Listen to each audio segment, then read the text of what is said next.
Hello everybody. Hi everybody. Name's Theodore, and today today I'm gonna talk about convection heat transfer. Now, hopefully you've gone through some of the conduction material already, and you have some background on conduction. Because that will be important moving forward into this convection heat transfer. Okay, so in terms of convection, what are the standard problems that we see, and how do we usually calculate heat flux? Because as you know, heat flux equals to the rate of heat transfer over the area. Okay, now let's say for fluid in a pipe. I always like to have fluid in pipes. Why is this important? Well, because a pipe is a standard configuration you find inside a heat exchanger. So it could be your radiator, air conditioning, etc. etc. You'll find fluid flowing through a pipe, either hot or cold fluid. So this is a standard convection problem. Hot or cold fluid. Okay. So either you'll have hot or cold fluid flowing into some kind of a cylindrical pipe, and then you will have let's say for radiator, you'll have cold air flowing like so. Let me use blue color. You have cold air flowing like so over the hot fluid or hot pipe.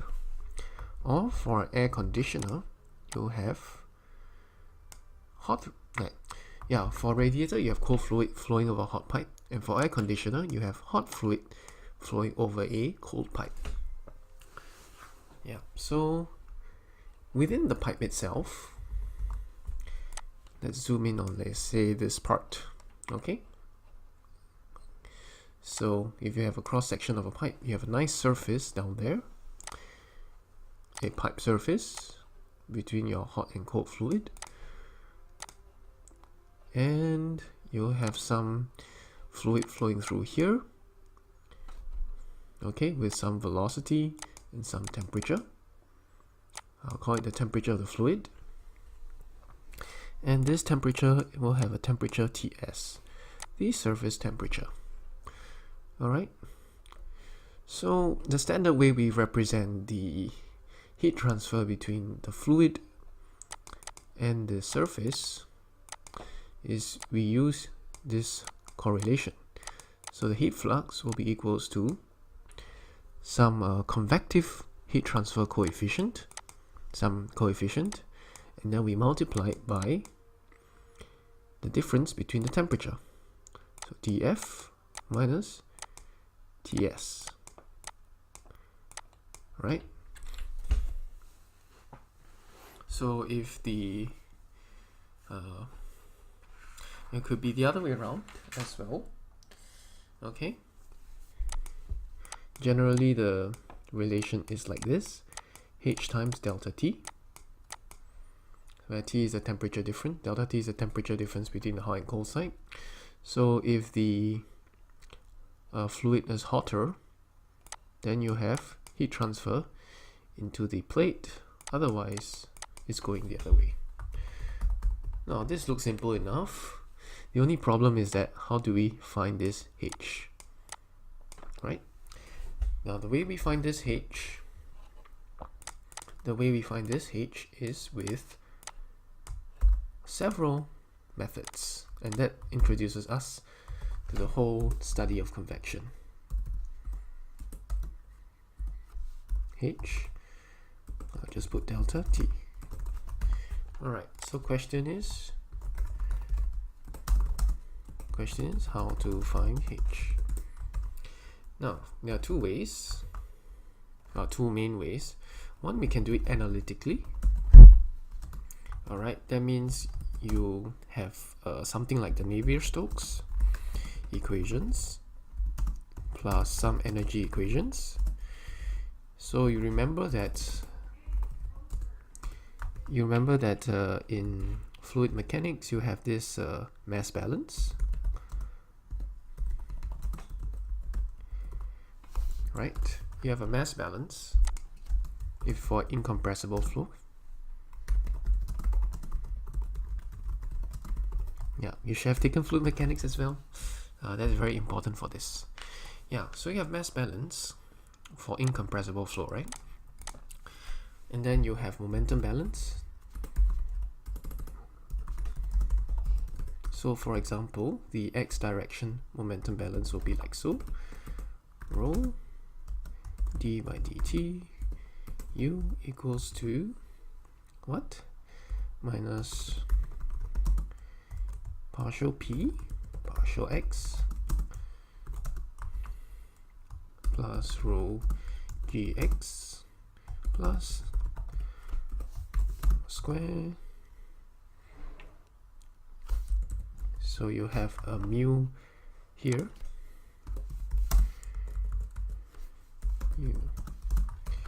u vec, right? So these are our Navier-Stokes equations for this is the force balance for the x side, of course. And then you have an energy balance as well. So you have a microscopic form of the energy balance to find you know what the possible H is over here, though that involves solving lots of partial differential equations, and that's usually sometimes these partial differential equations can get really complicated, and if you really want to get into it, most of the content is in will be done in grad school, graduate courses, or you know some kind of yeah, you probably have to take some advanced course in fluid mechanics in order to find H using this kind of general approach for, let's say, even a pipe flow. Alright, for pipe flow is pretty difficult. Either that or you use like numerical integration also. So you come up with these formulas and you have numerical integration to try and solve the solution analytically. Now this may be a bit confusing, but okay, basically it's complex if you want to do it analytically. So sometimes they'll have this numerical integration scheme to try and integrate some dimensionless variables. So it's complicated. Now, the other way is through experiment. So you have our standard dimensional analysis, and of course, well, this is a pseudo experimental way. Computational fluid dynamics plus heat transfer. Now this is also in a sense numerical integration, but it's way more heavy. It's kind of a different class of numerical integration. Yeah, so we want to start with something that's kind of a more simple, the dimensional analysis kind of bit. Alright, so what is dimensional analysis? Well, we find correlations between it's a very abstract thing, so you find correlations between some special ratios, and you should have known what's the Reynolds number. This is one of those dimensionless numbers which are used for fluid mechanics. So today we want to just explore a little bit into what these special numbers are, especially for heat convection. So let's start. Especially, we will come back to our pipe case And this is what is known as forced convection. So as you may have heard, convection comes in two main types. It comes in the forced convection, or it can come in natural convection, where hot air rises, cold air sinks, that kind of thing. But today we're not going to talk about that yet. We're going to first go into forced convection, because these buoyancy effects can prove to be quite complicated, or they can complicate equations. Alright, so if you recall the Reynolds number, okay, this is just a recap on dimensional analysis. The Reynolds number is the product of the density times the fluid velocity, the mean velocity, times some characteristic length divided by the fluid viscosity. Okay, so what was this? How did we come up with the Reynolds number?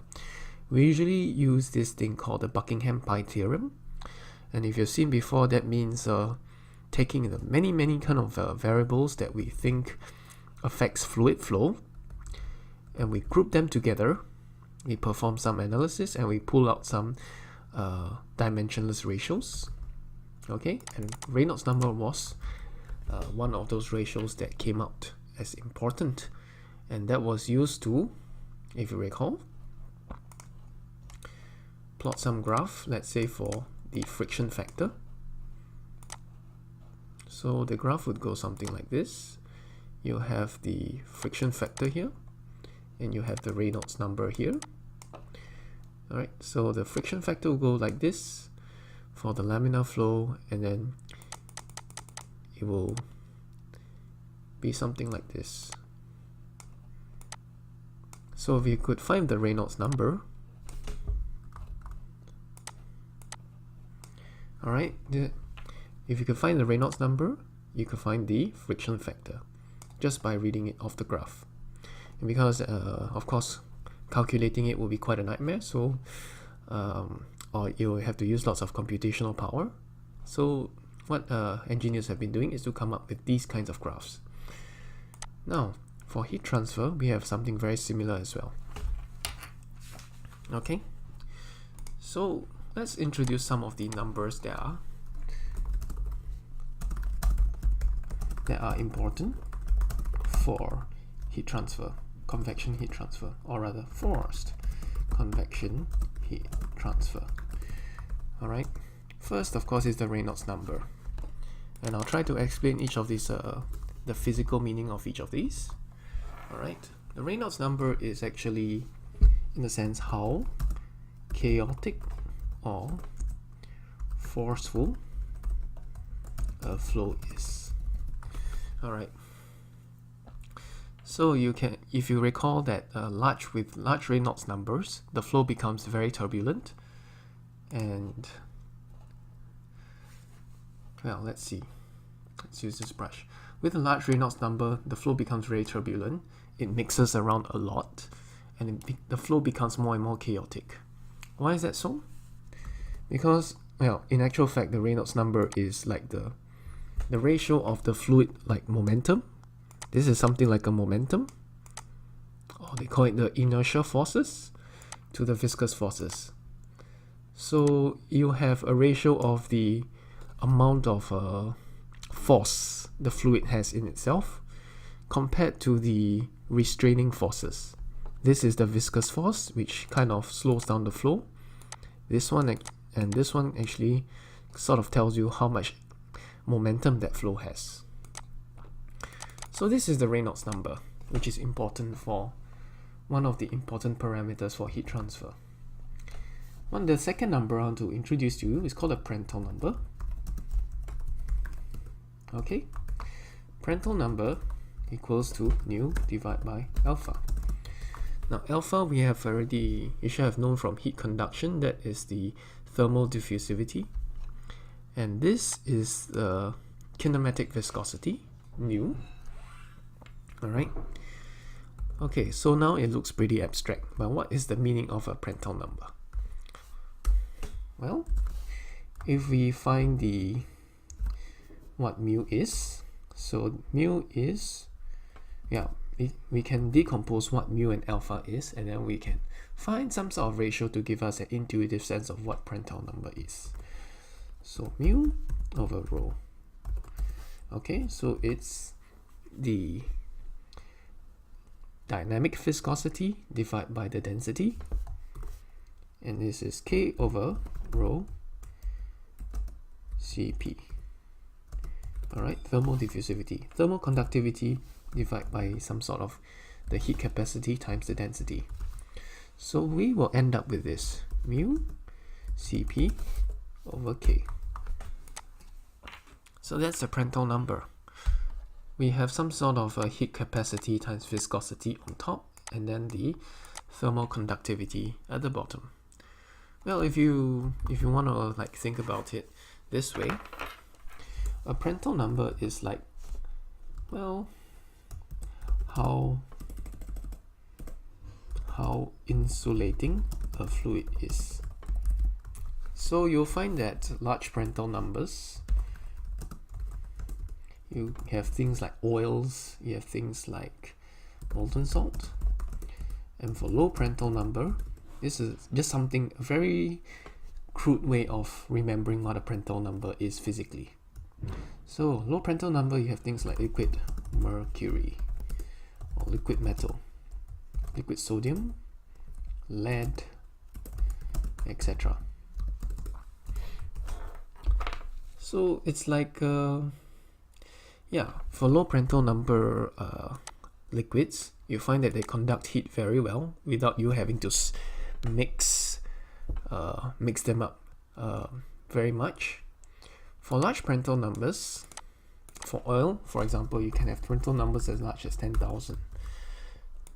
So let's take a look.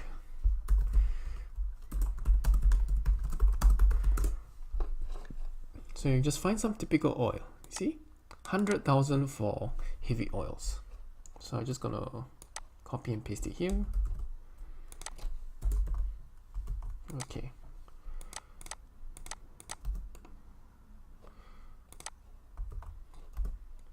So it can go as high as 100,000. Right? So oils have very, very large parental numbers. And let's find water. Yeah, so water has a parental number of 7.56, not 0.71. Yeah, I realized I copied it wrongly, like after the whole video.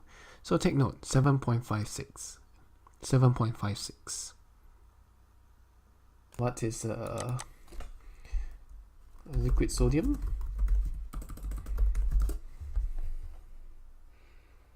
And take a look at this. 0.004. Okay. 0.004. Okay, so these are some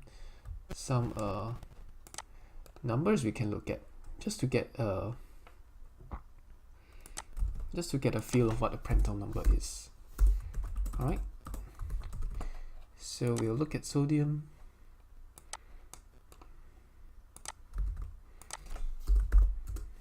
Yes, it's very useful for nuclear reactors, as we see here, because they use liquid sodium. Some of them use liquid sodium or liquid lead as their coolant. So you see, these have very high thermal conductivity, which is pretty good. Now, the other way I like to remember a parental number is how hard must I stir the liquid to get it to transfer heat properly. Okay, so this is how I kind of know parental numbers. Okay, so the other thing is the Nusselt number. Okay, so this is another ratio that we should know very well. Nusselt number equals to HD by K.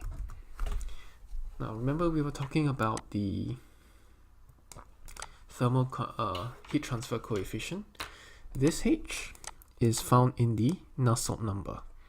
So D is some characteristic length. It can be the diameter of some pipe or the length of a plate or something like that. and K is the thermal conductivity of the fluid. So the Nusselt number is generally used as some mark of performance, heat transfer performance. So with higher Nusselt higher Nusselt number means you have better heat transfer. That's generally the case.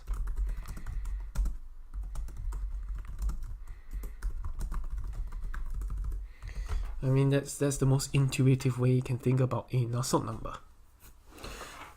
Now, the other way you can think about the Nusselt number, well, if you can think of it in the following manner. Okay, so I'm going to delete this graph. This is the Moody Diagram or fanning friction factor graph. So you have some plate, and then you have some fluid flowing through here with some velocity and some temperature, and this is your plate again.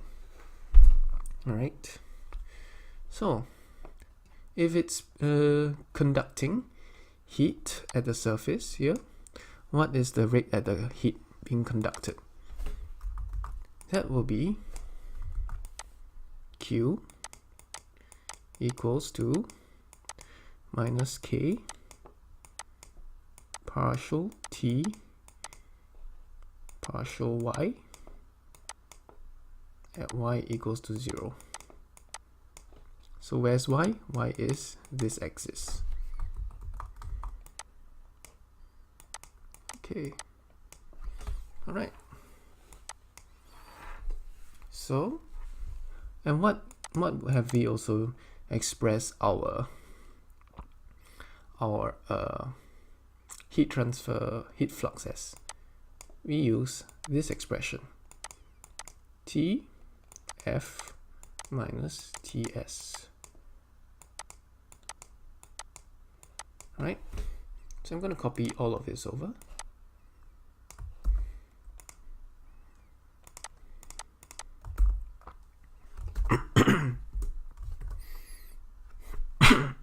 Excuse me.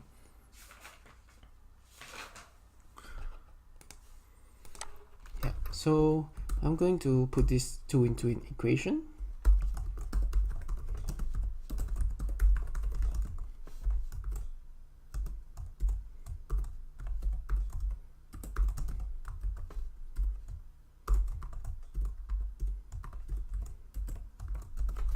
Okay, so T fluid minus Ts. I'm going to get rid of the negative sign.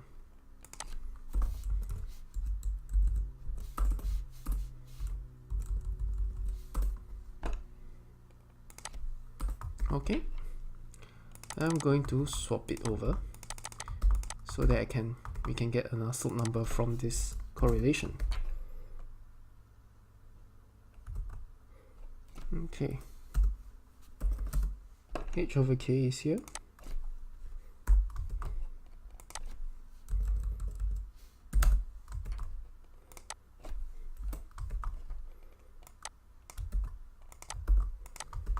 Now, if you want to bring in this length scale, then we can just put some length scale L, or maybe we can use D, because okay, if this was a pipe, and let's say this was a pipe, your temperature gradient is somewhat related to the temperature gradient or the driving force equals to delta T divided by some length, and that length could be the diameter. Okay, so that's just a representative thing to help us here, because this is talking about the temperature gradient, which is here. This is also a temperature gradient, so to speak. So this will be the Nusselt number. Alright, what do we notice here? Now, usually if this thing let's say it was a hot plate. If this is a hot plate and this was a cold fluid, normally we will see the temperature profile like this, right? The temperature profile will be like this. Okay, so you have the cold fluid in the center and the hot fluid at the side. So it's very similar to the velocity profile, where you have the where you have this kind of a curve shape. Well, it's not exactly parabolic, but you have this sort of a curve shape. But you also have you also have it in the thermal case, this curve shape that's happening here. Now this is what happens if there is fluid traveling through this pipe. But if the fluid was stagnant, what will it be like? If I suddenly freeze the fluid and then the cold part is in the center, what would the temperature profile be like? It will be somewhat of a straight line, something like this.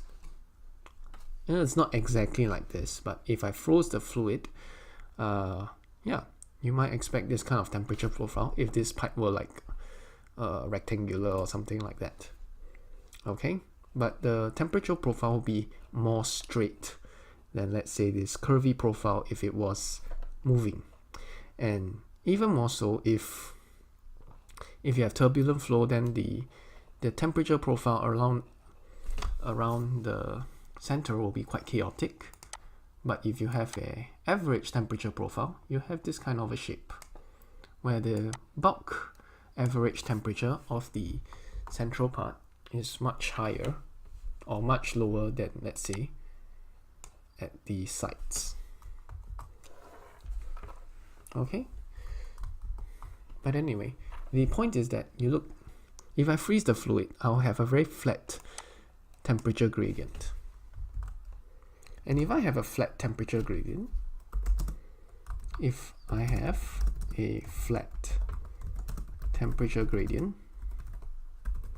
what will my Nusselt number become?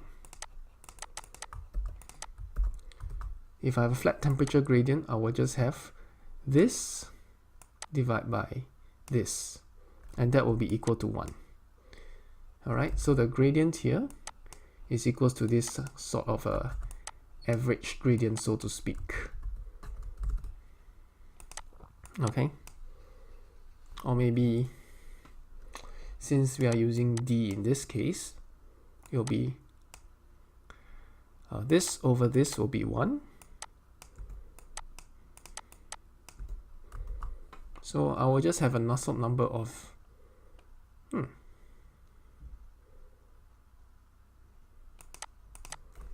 okay. Rather, I would rather say that this over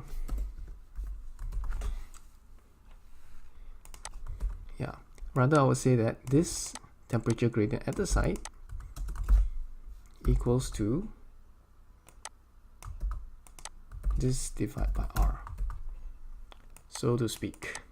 It's a very fudgy way of thinking about it, but it will give us some intuitive sense of what Nusselt number is about. So we have a very poor Nusselt number. Okay, this is about the worst you can get. Sort of the worst when you have a Nusselt number of 1 to 2. So what's it saying here? How many times better is my heat transfer coefficient? How many times better is it than my conduction? So what's the heat transfer performance of this convection transfer as compared to a fully conducting thing? Then if the fluid were just transferring heat purely by conduction and there's no other flow effects. So that's some way to think of a Nusselt number. How many times better it is than conduction. Okay, so I'll copy and paste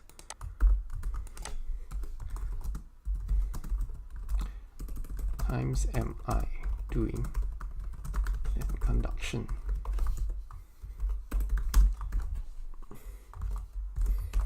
All right. So this is one intuitive way you can think of a Reynolds number. Now there are many correlations for Reynolds numbers that are being available in literature, or even, let's say, even Paris Chemical Engineering Handbook. So we can see, yeah, convective heat transfer coefficient. You'll see all these things appearing. Yeah. Let's say you have external flows, we have Reynolds numbers for that. Okay. Yeah, and then for coiled tubes, you have this as well. You have Reynolds number correlations. But this, okay, yeah. This video is just to introduce us to some of the dimensionless numbers that are important and what they kind of physically mean. So we have looked at Reynolds number, parental number, and Reynolds number. So thanks for watching. I'll see you guys next time.